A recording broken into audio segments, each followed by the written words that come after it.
ধূমপান করার পর যদি মসজিদে ঢুকে নামাজ পড়ে তাহলে কি তাদের নামাজ আদায় হবে? ধূমপান করা এটা গুনাহের কথা। ওয়ালা তুলকু বিআইদিকুম ইলা তাহলুকা, তোমরা নিজেদেরকে ধ্বংসের দিকে ঠেলে দিও না, সেটাই করা হয়। এখানে নিজের ক্ষতি করা হয়, নিজের ধ্বংস টেনে আনা হয়। এটা নাজায়েজ এবং গুনাহ, এরপরে কোনো সন্দেহ নেই।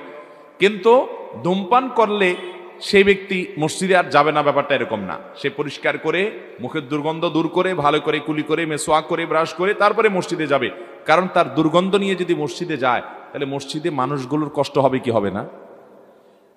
আপনারা রাগ করিয়েন না, যারা ধূমপান করেন এমন বিশ্রী গন্ধ মুখ থেকে হয় যে করে, আমার মনে হয় বেচারা সবসময় টের পায় না।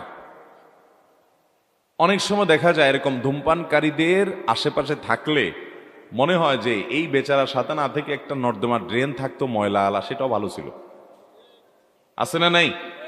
বিশ্রী গন্ধ।